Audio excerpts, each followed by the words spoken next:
Double bedroom ఇల్లు. ఇదే నెలలో మన ఊర్లో ఎవరికైతే ఇల్లు లేదో, ఎవరికైతే గుడిసె ఉందో వాళ్ళందరికీ గృహలక్ష్మి కింద 3 లక్షల రూపాయలు మీ అకౌంట్లో వేస్తాం.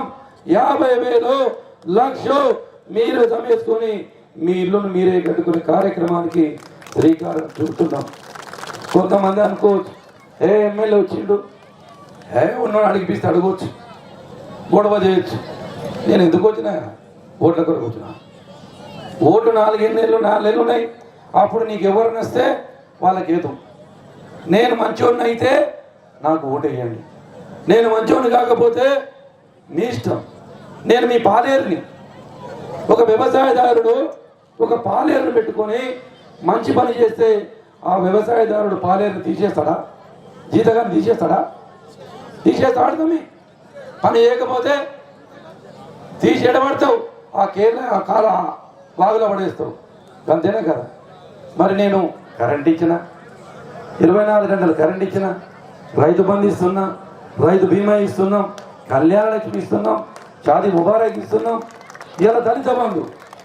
ఇప్పుడు చెప్తున్న జమీస్తాపూర్లో అంబేద్కర్ ముందు సాక్షిగా చెప్తున్నా, ఎవరికైతే నా దళితులు ఉన్నారో వాళ్ళందరికీ 15 మందికి ఈ వారం 15 రోజుల్నే దళిత బంధు ఇవ్వబోతున్నా. 10 లక్షల రూపాయలు ఇవ్వబోతున్నా. 10 లక్షలు తప్పకుండా ఇస్తాం. వాళ్ళు పిల్లవాడు చదువుకున్న పిల్లవాడికి ఒక ట్రాక్టరు, ఓ హార్వెస్టరు, ఏ పైపుల షాపు, ఏదైనా చికెన్ సెంటరు ఏదైనా పెట్టుకొని ఆ పిల్లవాడు బతికే విధంగా ఇలా ఇవ్వబోతున్నాం. నా ముదిరాజులకు అయితే చేపలు ఇస్తున్నాం, నా యాదవ సోదరులకు అయితే గొర్రెలు ఇస్తున్నాం. ఇట్లా అన్ని కులాలకు, అన్ని సమాన వర్ణాలకు ఇలా సమకూరుస్తూ పోతున్నాం. ఇక నా విషయానికి వస్తే, నేను ఎమ్మెల్యే కాకముందు ఓ ట్రస్ట్ ఏర్పాటు చేసి ఇలా ఎంతో మంది ఆడబిడ్డల పెళ్లి చేసిన. పెళ్లిళ్ళు ఇట్లా అంగరంగ వైభవంగా పెళ్లిళ్ళు. మీ ఆడబిడ్డ పెళ్లిలకు ఎవరి పత్రికలు ఇచ్చినా కనీసం ఒక 10,000 ఇచ్చిన పాపాలు పోలేదు. నేను నాకు ఓటేసి గెలిపించినందుకు నేను నా చెల్లి పెళ్లికి ఎంత ఇబ్బంది పడ్డానో నాకు తెలుసు. అట్లా నాలాగా ఈ ఊర్లో ఉన్నటువంటి మా అక్క కానీ, నా చెల్లి కానీ, మా అన్న కానీ, నా తమ్ముడు కానీ ఎవరు ఇబ్బంది పడొద్దన్న ఉద్దేశంతో ఎలా సంవత్సరానికి అంగరంగ వైభవంగా ఇప్పటి వరకు 1000 మంది ఆడబిడ్డ పెళ్లి చేసిన ఈ ఊర్లో ఇప్పటికి 15-20 మంది ఇక్కడ కార్యక్రమం చేసుకున్నారు. మరి వాళ్ళు ఎవరు? పేదవాళ్ళు కదా, బలహీన వర్గాలకు చెందిన వాళ్ళే నేను చేసిన. నా కులాన్ని అండగడుతున్నారు. నా కులం లేదు, మతం లేదు. నాకు తెలిసింది 2 కులాలు. ఒకటి ఉన్నవాడు, ఒకటి లేనివాడు. ఉన్నవాడు లేనివాడికి చేతినివ్వాలి. అందుకే రాజకీయాలకు వచ్చినాం. అక్కడితో ఆగపోలే. చాలా మంది ఎమ్మెల్యేలు ఉన్నారు.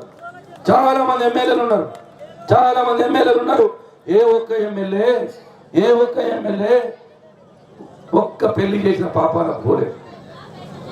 నేను ఇప్పటి వరకు ఓ 20-30 కోట్లు ఖర్చు పెట్టి ఆడపిల్లలే పెళ్లి చేసి, డబ్బు ఎవరికి ఎక్కువ కాదు. జమీస్తాపూర్ మీరు వచ్చి మర్రి వస్తున్నాడంటే బోనాలు తీసుకొని వచ్చిండు, పోతూ ఉన్నారు. ఎవరో మా అమ్మడు వచ్చిన వాళ్ళు జేబులోకి 20 లక్షల రూపాయలు పడిపోయినాయి. మీకు దొరికినాయి, ఏం చేస్తారు? ఏమన్నా అటు ఇటు చూస్తాం, బోనంలో పెడతాం, ఇంటికి తీసుకెళ్ళిపోతాం. పొద్దుగాల టీవీ కొనుక్కుంటాం, లేకపోతే ఫ్రిడ్జ్ కొనుక్కుంటాం, లేకపోతే బంగారం కొనుక్కుంటాం. మరి నేను కొనుక్కోవద్దా? నాకు లేదా? కానీ ఫ్రిడ్జ్ కొన్నా, ఫ్రీ కొన్నా అది ఇక్కడే ఉండిపోతాయి. నా ఎంబడే వస్తుంది, మంచి పేరు వస్తుంది. సేవ చేసిండు, పెళ్లిని చేసిననే మంచి పేరు వస్తుందనే ఉద్దేశంతో ఈ కార్యక్రమాన్ని చేస్తున్నాం. దీంట్లో వేరే ఉద్దేశం లేదు. మరి చాలా మందికి ఓట్లు కావాలి. నా ఒక్కడికే ఓట్లు కావాలన్నా? వేరే పార్టీలకు ఓట్లు వద్దా? కాంగ్రెస్ వాడికి ఓటు వద్దా? బీజేపీలకు ఓటు వద్దా? మరి వాళ్ళు ఎందుకు పెళ్లి చేయరు? చేయమనండి, సేవ చేయమనండి. పబ్లిక్ సేవ చేయరు, పబ్లిక్ మంచి పని చేయరు. ఓట్లు కావాలి.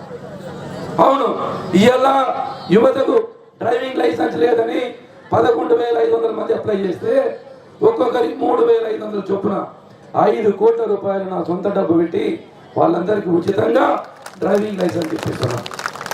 మరి ఎందుకు వేరే ఇప్పించారు? మరి వాళ్ళకు ఓట్లు వద్దా? చెప్పండి. వాళ్ళు కాదు, నాకు అది ఓట్లు కాదు ముఖ్యం, నాకు కావాల్సింది ప్రజల శ్రేయస్సు కావాలి, ప్రజల ముఖ్యం బాగుండాలనే ఉద్దేశంతో ఈ సేవా కార్యక్రమాలు కొనసాగిస్తున్నాం. ఇవాళ జిల్లా అయింది. జిల్లా ఏర్పడిన తర్వాత కొంతమంది నాగర్ కర్నూలుకి వస్తున్నారు, తొందరగా పని మీద వస్తారు, ఆకలి అవుతుంది. హోటల్కి పోతే 200 రూపాయలు భోజనం అంటాడు. మరి వాడు కడుపు కాలుకొని పోవద్దని 5 రూపాయలకే మర్యాద క్యాంటీన్ అని పెట్టి ఇవాళ కడుపు నిండా భోజనం పెడుతున్న పేదవాళ్ళకు ఎవరు బయట వాళ్ళకి పెద్ద కొడుకుగా నేను ఇంటి పెద్ద కొడుకుగా నేను మీకు పెట్టడం తప్ప నా బాధ్యతగా ఇవన్నీ కార్యక్రమాలు చేస్తున్నా. ఇవన్నీ చేస్తుంటే కొంతమంది వచ్చి కేసీఆర్ 2 రూపాయలు అంటే ఒకడు 3 అంటాడు, కేసీఆర్ 4 అంటే ఒకడు 8 అంటాడు, ఇంకోటి కేసీఆర్ 10 అంటే ఇంకోటి 12 అంటాడు. మొన్న కాంగ్రెస్ వాళ్ళు ఏం మాట్లాడిండ్రు, మేము దళితులకు 12 లక్షలు ఇస్తామని. అరే బాబు 60 ఏళ్ళుగా ఉన్నది నువ్వే కదా, మరి ఎందుకు ఇవ్వలేదు? మేము 10 ఇచ్చే వరకు దళితులు గుర్తొచ్చిందా? ఇలా రైతులకు మేము 12,000 ఇస్తామంటారు. ఏది రైతు బాగు బీప్ తందుగా మేము 10 ఇస్తున్నాం కాబట్టి మరి ఇన్ని రోజులు ఎందుకు ఇవ్వలేదు? కేసీఆర్ ఇస్తున్నాడు కాబట్టి మేము ఇవ్వాలి.